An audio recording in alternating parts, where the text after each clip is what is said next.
many of you can say that you have a pot plant or two of carrots or herbs growing in your back garden?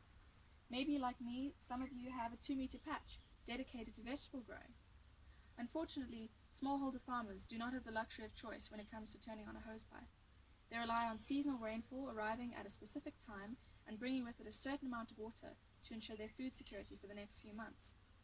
Today I will be telling you about my scoping review on smallholder farmers' adaptation to climate variability in sub-Saharan Africa and what enables and hinders their adaptation. There are two big buzzwords that are on scientists' lips across the globe: climate change. Climate change cannot purely be labelled as drought or increased rainfall or freak snow in the Kalahari Desert. Rather, it signifies a massive change or an exacerbation in the weather patterns that we have all come to know.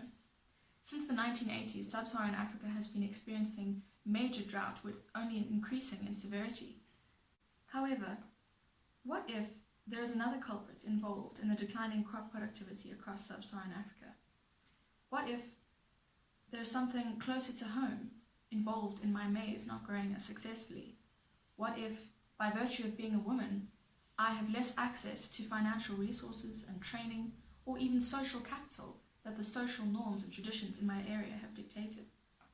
Across sub-Saharan Africa, women and migrants alike are less able to adapt to climate change as they have less access to resources.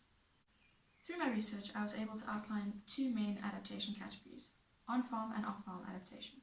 On-farm adaptation would include things like agroforestry and changing of livestock and crop varieties, or even irrigation and dry season gardening.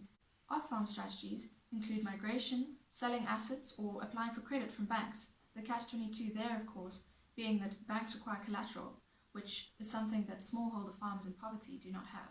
This brings me to the barriers to adaptation. Apart from the gender productivity gap, a lack of access to training or funding, or one-size-fits-all approaches do not aid adaptation at local scales. Smallholder farmers have been engaging in diverse farming practices in diverse landscapes. There is no universal coping tactic. Fortunately, there is hope. Kenya has decentralized their weather forecasting service, making it more accessible to farmers at a local scale.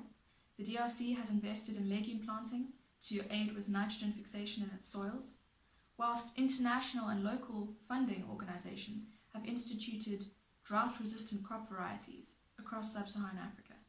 Africa abounds with indigenous knowledge that can be tapped into to create new, relevant adaptation responses to climate change.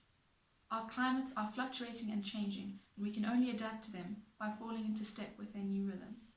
Thank you.